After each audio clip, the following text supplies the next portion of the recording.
Bab 259. Tidak boleh mendengar omong kosongmu Mile. Menghancurkan. Para kultivator lokal Qingzu ini sama sekali bukan lawan para kultivator dari benua dewa dataran tengah ini. Begitu mulai bertarung, mereka langsung dihancurkan. Kultivator lokal Qingzu ini tidak bertarung sampai mati, tetapi melarikan diri dengan gila-gilaan. Semakin berlari, semakin mati. Dulu, para kultivator benua dewa dataran tengah ini adalah mangsa di depan Mile dan prajurit Tao Changlan, namun kini menjadi pemburu. Di depan gerbang kota, jeritan terus bergema. Putus asa. Kultivator lokal Qingzu yang tak terhitung jumlahnya sangat putus asa. Karena mereka sama sekali bukan lawan dari para kultivator benua dewa dataran tengah ini, perbedaan kekuatannya terlalu besar. Pada saat ini, mereka juga menyadari bahwa para kultivator benua dewa dataran tengah ini datang ke Qingzu, bukan karena Mile, tetapi karena mereka. Tapi mereka dengan naif berpikir bahwa selama Mile pergi, Qingzu akan damai. Sangat disayangkan kepergian Mile hanya akan membuat kultivator benua dewa dataran tengah ini semakin tidak bermoral. Tak lama kemudian, para kultivator benua dewa dataran tengah menyerbu kota, ibu kota kerajaan Jiang runtuh. Di kaki Gunung Changlan, sekelompok kultivator benua dewa dataran tengah berkumpul. Semua orang melihat ke arah atas gunung, tidak ada seorang pun di atas gunung. Hancurkan Akademi Changlan ini, seseorang menyarankan di lapangan. Seorang pria parubaya yang memimpin, memandang atas gunung untuk waktu yang lama, dan akhirnya, dia menggelengkan kepalanya. Master, harus dihormati, ayo kita pergi. Setelah berbicara, kelompok itu berbalik dan pergi. Dengan pembubaran Akademi Changlan, hilangnya Mile, ditambah dengan kembalinya Sekte Demons dan Sekte Hantu ke Qingzu, seluruh Qingzu sekali lagi jatuh dalam kekacauan. Tanpa ketertiban, hati orang akan kacau, ditambah dengan invasi biadab pasukan asing, Qingzu hari ini sangat kacau. Satu-satunya yang normal adalah Kerajaan Ning dan Kerajaan Dayun. Namun, kedua negara kini telah menyusutkan garis pertahanannya, terutama Kerajaan Ning. Tango mengumpulkan para kultivator Kerajaan Ning di ibu kota Kerajaan Ning, semua membentuk tim untuk melindungi. Ditambah 12 Golden Men yang diberikan oleh Mile, kecuali S-Master seperti Alam Arhon sejati menyerang Kerajaan Ning, kalau tidak, Kerajaan Ning bisa melindungi dirinya sendiri. Apalagi, siapa yang tidak tahu di belakang Kerajaan Ning ada Mile? Karena itu, siapapun yang ingin melakukan sesuatu terhadap Kerajaan Ning, tidak bisa tidak memikirkan Mile. Perlu diketahui, sekarang, Mile belum mati. Selain Kerajaan Ning, Kerajaan Dayun juga menyusutkan seluruh garis pertahanan, karena Wina tidak mungkin bisa melindungi seluruh wilayah Dayun. Namun, tidak ada orang atau kekuatan yang pergi melawan Wina. Perlu diketahui, Wina tidak hanya kuat, tetapi juga memiliki hubungan dengan Mile. Karena itu, setelah Wina menyusutkan garis pertahanan, tidak ada yang memprovokasi dia dan mencari masalah dengannya. Qingzu sangat besar, tidak perlu mencari tulang keras ini. Perlu disebutkan, seluruh Qingzu, selama berkaitan dengan Mile, relatif aman, seperti Kerajaan Jiang, kota Qingcheng. Mile ini lahir di tanah ini, tidak ada satupun kultivator dari benua dewa dataran tengah memberontak di sini.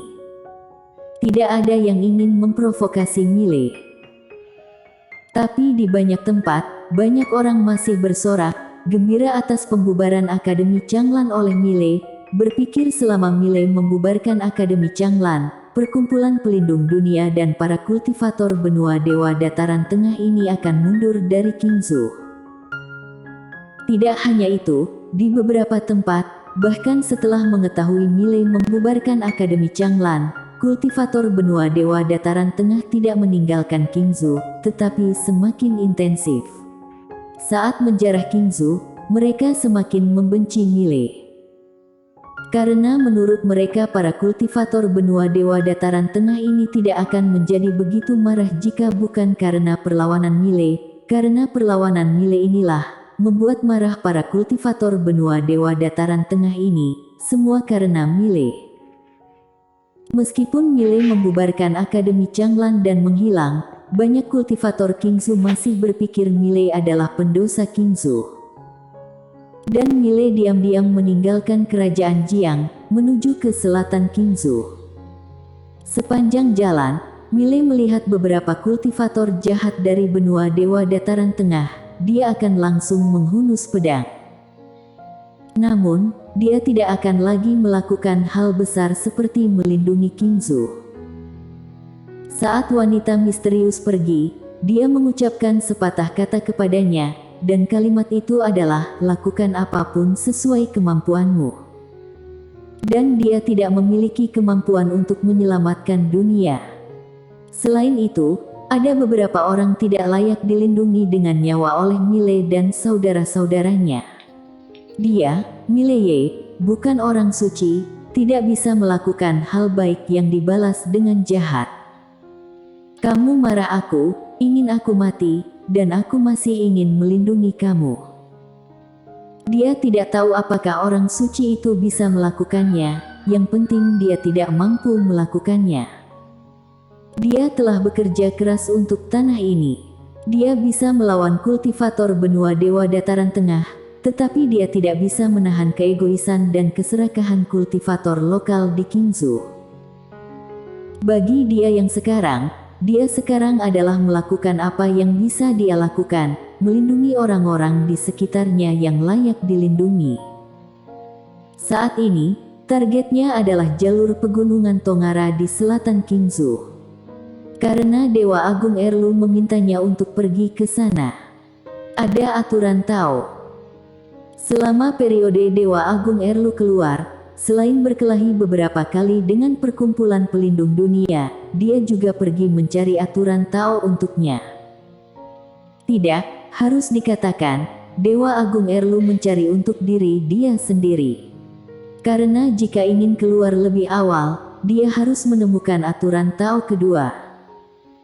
Dan dia sendiri juga ingin menemukan aturan Tao kedua sesegera mungkin. Dengan adanya aturan Tao, dia bisa lebih mengontrol menara penjara alam dengan baik. Apalagi dengan adanya aturan Tao kedua, mungkin tingkat ketiga bisa dibuka.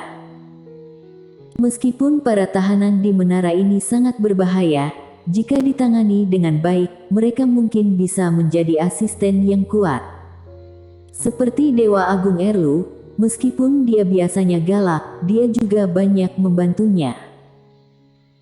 Milei mempercepat langkahnya, prioritas utamanya sekarang adalah meningkatkan kekuatannya. Sebaiknya memiliki kemampuan untuk membunuh alam Archon sejati, tanpa menggunakan kekuatan menara penjara alam. Segera, Milei menunggangi kuda api hitam ke pegunungan yang luas dan dalam. Dia berlari liar seperti embusan angin. Dan di dalam menara penjara alam, sesekali terdengar suara dentuman di lantai 2. Milei tidak tahu apa yang dilakukan Dewa Agung Erlu. Lagi pula, dia tidak ingin memprovokasi Dewa Agung Erlu ini sekarang, karena sejak Dewa Agung Erlu kembali, dia menemukan temperamen Dewa Agung Erlu semakin menjadi-jadi. Apalagi sekarang wanita misterius tidak ada di sini, dia tidak berani memprovokasi Dewa Agung Erlu sama sekali, karena dia masih belum bisa mengalahkan Dewa Agung Erlu. Pada saat seperti ini, tetap rendah hati. Kecepatan Milei sangat cepat, tepat saat hendak melewati hutan lebat, sebuah perubahan muncul, dan tekanan yang kuat tiba-tiba menyelimutinya. Boom! Kuda api hitam di bawahnya langsung hancur, dan dia sendiri terguncang mundur hampir 100 kaki. Milei berhenti, di posisi awal dia berada, berdiri seorang pria berjubah hitam. Sekujur tubuh pria berjubah hitam ditutupi oleh jubah hitam, sehingga tidak bisa melihat wajah aslinya. Master Alam Arhon sejati. Pria berjubah hitam itu mengangkat tangan kanannya sedikit, dan dalam sekejap, ruang hampa di sekitar Mile mulai berputar lapis demi lapis, seperti putaran spiral, sangat menakutkan. Mile merentangkan telapak tangannya, pedang tiba-tiba muncul, dan saat berikutnya, dia menebas ke depan dengan pedang di kedua tangannya. Bang! Dengan suara ledakan, Mile mundur beberapa puluh kaki jauhnya. Begitu dia berhenti, puluhan pohon besar di belakangnya berubah menjadi bubuk. Mile mengangkat kepalanya, menghadap pria berjubah hitam yang berada tidak jauh. Tubuh pria berjubah hitam itu tiba-tiba menjadi ilusi. Wajah Mile berubah drastis, jiwa pedang yang kuat tiba-tiba menyelimuti seluruh tubuhnya. Jiwa pedang Kaines. Pada saat jiwa pedang Kaines muncul, tiba-tiba sebuah telapak tangan muncul di atas kepalanya, namun dihalangi oleh jiwa pedang Kaines. Namun dengan tekanan pelan dari telapak tangan pria berjubah hitam itu, jiwa pedang Kaines hancur sesaat dan Mile langsung mundur 40-an kaki. Kali ini, ada darah yang mengalir dari sudut mulutnya. Master Alam Arhon sejati. Mile menyeka darah dari sudut mulutnya dengan ekspresi serius. Ini adalah pertama kalinya dia bertarung melawan Master Alam Arhon sejati, dan saat ini dia merasa bertarung melawan Master Alam Arhon sejati seperti ini ada kesenjangan yang besar. Ini adalah celah kualitatif, celah ini sulit untuk ditambal dengan peralatan. Terdiam sesaat, Mile tiba-tiba melompat, seperti burung bangau putih yang terbang ke langit, pedang di tangannya bergetar hebat, momentum pedang yang kuat menyapu keluar seperti semburan. Sebelum pedang tiba, momentum tiba lebih dulu. Di bawah, pria berjubah hitam berdiri dengan tenang, meskipun tanah di sekitarnya bergetar hebat, dia sangat tenang. Saat momentum tiba di atas kepalanya, dia mengangkat tangan kanannya dan mengangkatnya sedikit ke atas. Boom! Ruang hampa bergetar, momentum pedang yang dikeluarkan Mile menghilang sesaat tanpa bekas, dan saat ini, pedang Mile sudah terpotong. Di atas tubuh pedang, ada jiwa pedang berwarna hitam. Jiwa pedang Inhumanity. Pada saat ini, pria berjubah hitam merentangkan tangan kanannya, dan kemudian meraihnya dengan ringan dari udara. Dalam sekejap, ruang hampa tempat pedang Mile jatuh, bergejolak, dan pedang itu seolah tersangkut di ruang hampa, tidak bisa maju setengah inci. Mile meraung keras, menekan pedang ke arah bawah dengan kedua tangannya. Jiwa pedang Inhumanity meletus sesaat. Bang! Ruang hampa bergetar, pria berjubah hitam itu mundur 10 langkah. Tapi Mile telah kembali ke posisi semula. Pria berjubah hitam itu tidak menyerang lagi, dia melirik telapak tangannya, ada noda darah di telapak tangannya. Pedang Mile barusan menembus kulitnya. Pria berjubah hitam terdiam beberapa saat, lalu mengangkat kepalanya menatap Mile. Di usia yang begitu muda, ilmu pedangnya begitu terampil, langka. Sayang sekali kamu ingin bermusuhan dengan perkumpulan pelindung duniaku, benar-benar tidak tahu diri. Suara pria berjubah hitam itu serak, tampak jelas, itu disengajakan. Setelah suaranya jatuh, dia akan menyerang lagi. Pada saat ini, Mile yang berada tidak jauh, tiba-tiba tertawa. Kamu sama sekali bukan dari perkumpulan pelindung dunia. Jika tebakanku benar, kamu adalah Marson, benar kan? Pria berjubah hitam berhenti. Setelah lama terdiam, dia melepas jubah hitamnya. Itu adalah Marson. Marson memandang Mile dengan dingin. Bagaimana kamu tahu itu aku? Mile berkata sambil tersenyum, jika perkumpulan pelindung dunia ingin membunuhku, mereka akan membunuhku secara terbuka. Jika tidak, mereka akan mengirim orang untuk membunuhku. Dan selain perkumpulan pelindung dunia, maka Hanya keluarga situ kamu yang punya alasan untuk membunuhku, karena kamu tidak ingin aku mengungkapkan perlawanan kalian terhadap perkumpulan pelindung dunia, benar kan? Marson menatap Mile, kamu jauh lebih pintar dari yang dikira. Mile tersenyum dan berkata, Marson, apa kamu tahu, mengapa perkumpulan pelindung dunia tidak berani membunuhku secara terang-terangan? Bicara sampai di sini, dia ingin mengatakan sesuatu yang lain, tetapi Marson menggelengkan kepalanya. Aku tidak ingin tahu, aku hanya tahu, tidak boleh mendengar omong kosongmu, jika tidak, takutnya tidak akan bisa membunuhmu. Setelah selesai bicara, dia bergegas menuju Mile langsung. Ekspresi Mile membeku. Bersambung.